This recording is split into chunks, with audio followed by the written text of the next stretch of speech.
Good evening. This time, you will discover a fascinating story about a brawler who refuses to obey social norms.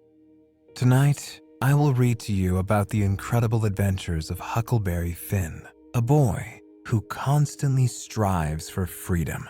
This book was penned a long time ago and became a classical novel of world literature.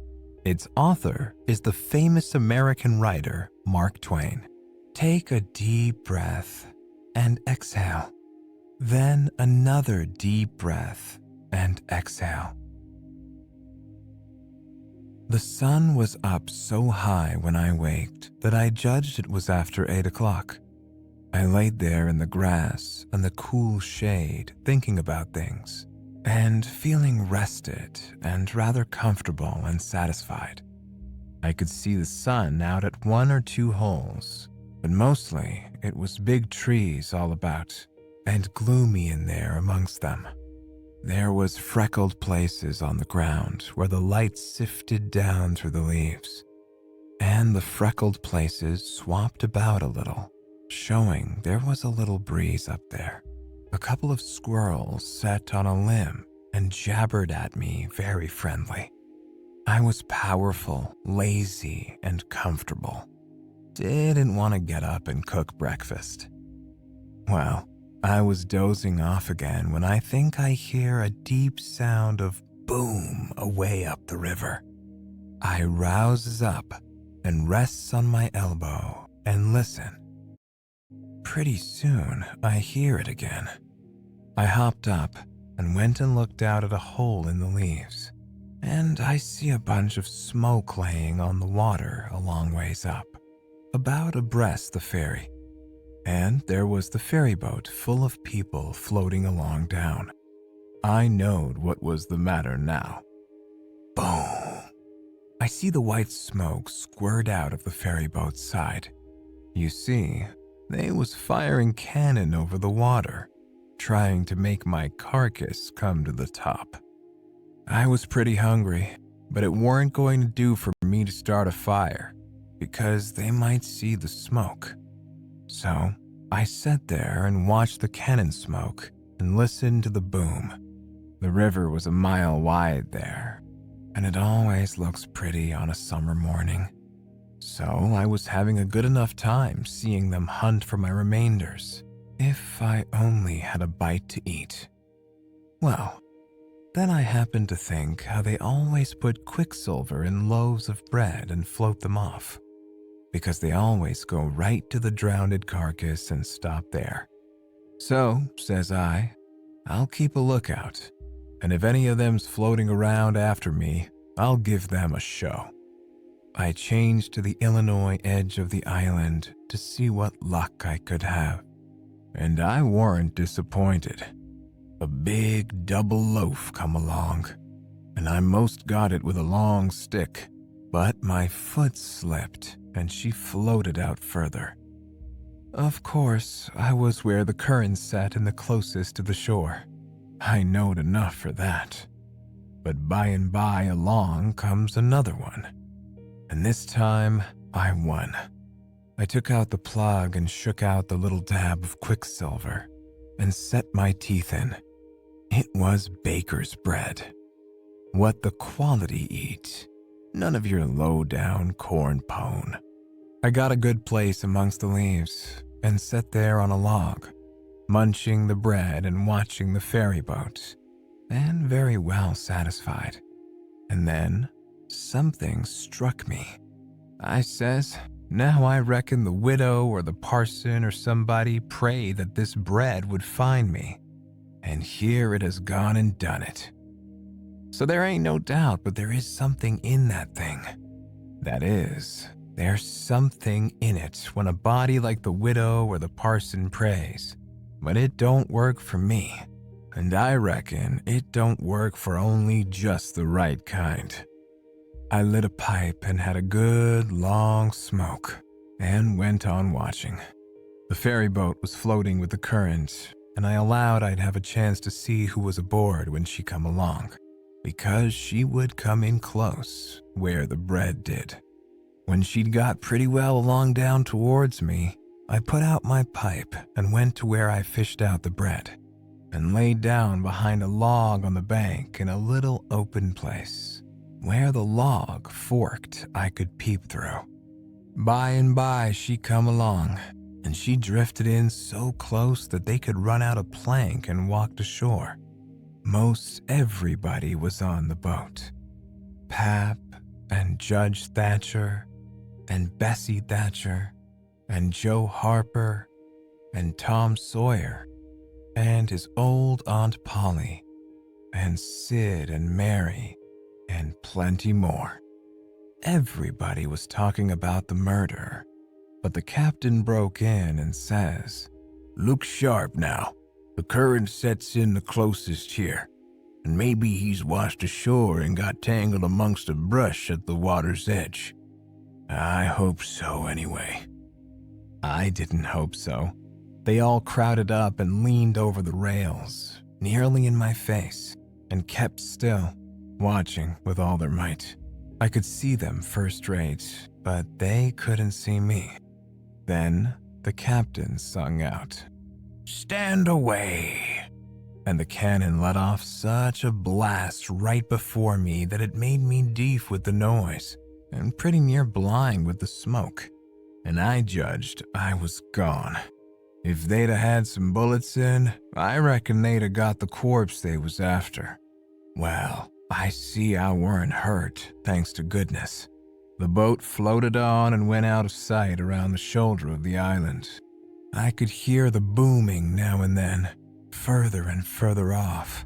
And by, after an hour, I didn't hear it no more. The island was 3 miles long.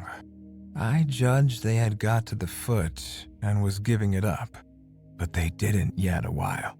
They turned around the foot of the island and started up the channel on the Missouri side, under steam, and booming once in a while as they went.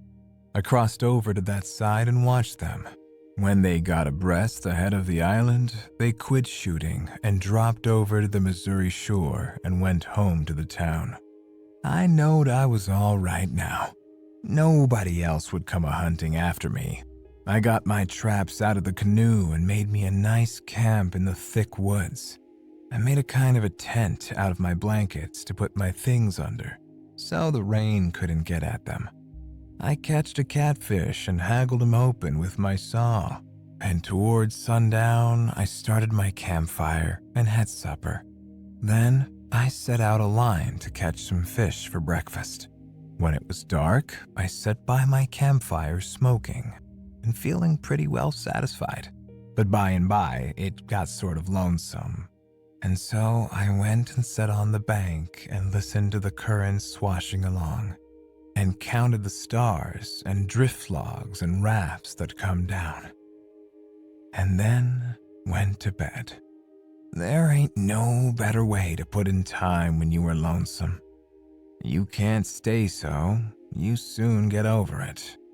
And so for 3 days and nights, no difference, just the same thing. But the next day, I went exploring around down through the island. I was boss of it. It all belonged to me, so to say, and I wanted to know all about it. But mainly, I wanted to put in the time. I found plenty strawberries, ripe and prime, and green summer grapes, and green raspberries, and the green blackberries was just beginning to show. They would all come handy by and by, I judged. Well, I went fooling along in the deep woods till I judged I weren't far from the foot of the island.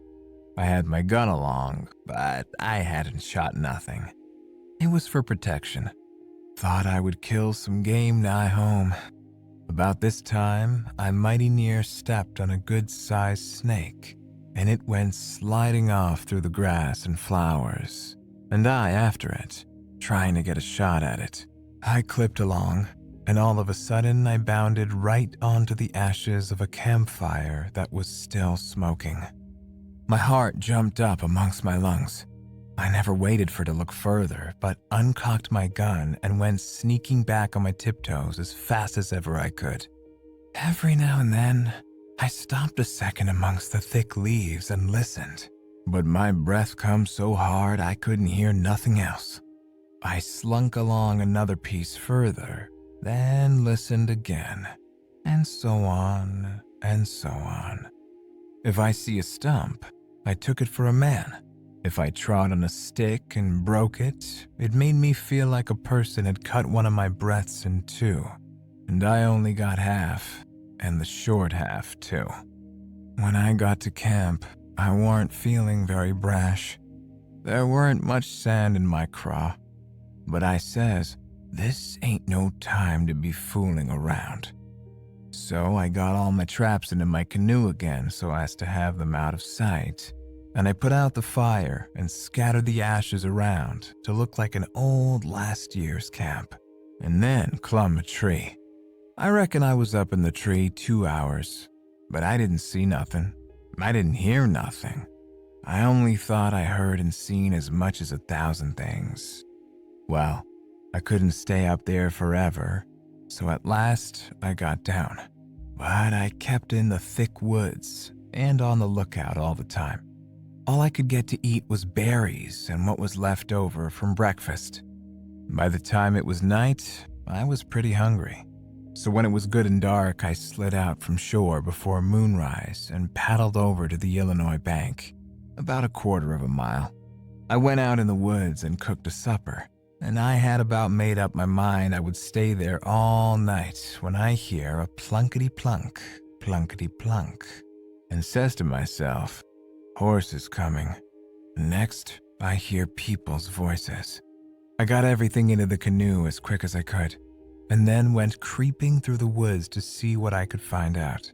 I hadn't got far when I hear a man say, "We better camp here if we can find a good place. The horses is about beat out. Let's look around." I didn't wait, but shoved out and paddled away easy. I tied up in the old place and reckoned I would sleep in the canoe. I didn't sleep much. I couldn't somehow for thinking. And every time I waked up, I thought somebody had me by the neck. So the sleep didn't do me no good. By and by, I says to myself, I can't live this way. I'm a-going to find out who it is that's here on the island with me. I'll find it out or burst. Well, I felt better right off. So I took my paddle and slid out from shore just a step or two, and then let the canoe drop along down amongst the shadows. The moon was shining, and outside of the shadows it made it most as light as day. I poked along well on to an hour, everything still as rocks and sound asleep. Well, by this time I was most down to the foot of the island. A little ripply, cool breeze begun to blow, and that was as good as saying the night was about done. I give her a turn with the paddle and brung her nose to shore. Then I got my gun and slipped out and into the edge of the woods. I sat down there on a log and looked out through the leaves. I see the moon go off watch and the darkness begin to blanket the river. But in a little while, I see a pale streak over the treetops and know the day was coming. So I took my gun and slipped off towards where I had run across that campfire, stopping every minute or two to listen. But I hadn't no luck somehow. I couldn't seem to find the place. But by and by, sure enough, I catched a glimpse of fire away through the trees. I went for it, cautious and slow. By and by, I was close enough to have a look, and there laid a man on the ground. It most give me the fantods. He had a blanket around his head, and his head was nearly in the fire. I sat there behind a clump of bushes, in about 6 foot of him, and kept my eyes on him steady. It was getting gray daylight now. Pretty soon, he gapped and stretched himself and hove off the blanket. And it was Miss Watson's Jim. I bet I was glad to see him.